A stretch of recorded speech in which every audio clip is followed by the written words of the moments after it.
Today, we're doing a deep dive into something really powerful, generational trauma. We're looking at it through the lens of Dr. Mariel Buqué's book, Breaking Generational Silence. It's about understanding why we sometimes carry pain that isn't really ours to begin with. You know that feeling, like you're stuck in these repeating patterns. Maybe it's this constant guilt or a fear you can't shake or that drive to be perfect.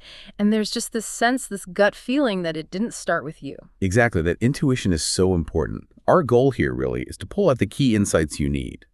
How to recognize these inherited wounds, how to start releasing them, and then consciously, rewire things, moving from a past that keeps repeating to a present where you actually feel free. Okay, so let's unpack the mechanism first. Dr. Buqué draws this really clear line, doesn't she? It's not just about trauma you experienced directly. Right. It's about what happened before you. Things like war, major loss, abuse, even profound emotional neglect in earlier generations. And the crucial part is what happens when that pain goes unresolved, when it's unspoken.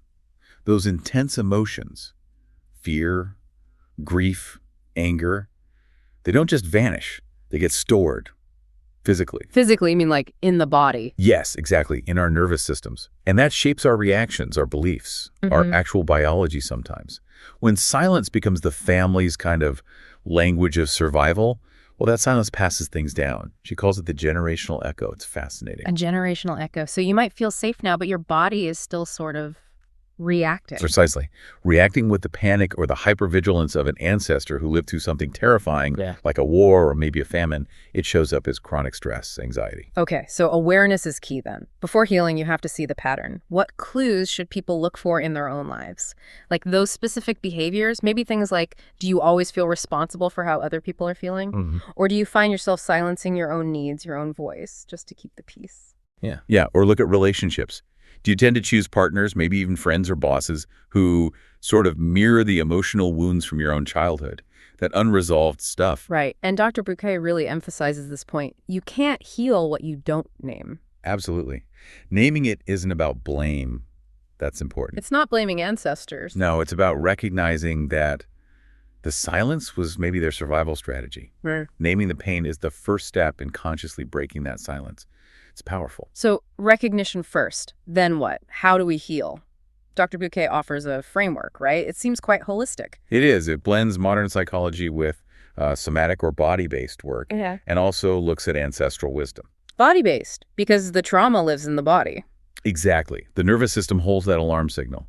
So healing needs to involve the body directly. Things like somatic grounding, Which using specific techniques like focused breathing, gentle movement, even safe touch to help regulate your nervous system, to tell your body essentially that the old threat is over. Okay. And what about the mind, the emotional side? She talks about rituals of release.